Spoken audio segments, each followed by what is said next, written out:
Welcome to the Sunday preview for this Sunday. We have a reading from St. Luke's Gospel. It says, Jesus told his disciples a parable. Can a blind person guide a blind person? Will not both fall into a pit?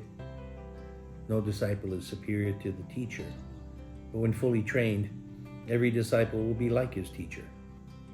Why do you notice the splinter in your brother's eye, but do not perceive the wooden beam in your own? How can you say to your brother, "Brother, let me remove the splinter in your eye," when you do not even notice the wooden beam in your own eye? You hypocrite, remove the wooden beam in your eye first.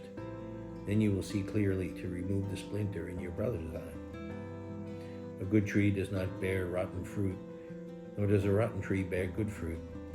For every tree is known by its own fruit. People do not pick figs from thorn bushes, nor do they gather grapes from brambles. A good person out of the store of goodness in his heart produces good, but an evil person out of the store of evil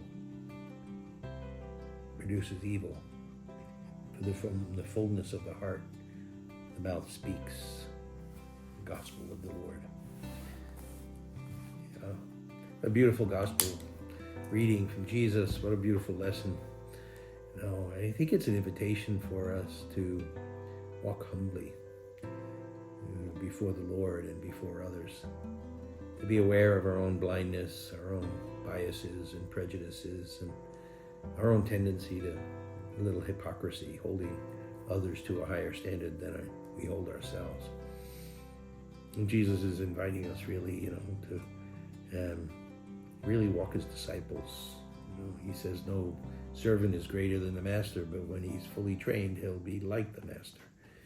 Yeah, we're all on the way, and we're all disciples, we're all learners. That's what the word means. And we've got to keep that attitude of humility. It's so easy for us to get haughty and see the faults of others and be blind to our own.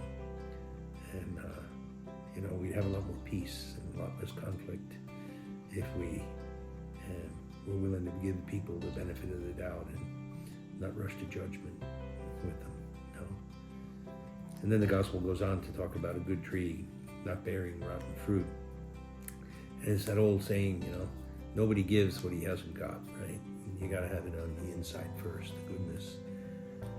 But if there's all conflict in our heart and all the evil things that come out from the heart of man that Jesus speaks about, then we're going to produce bad fruits.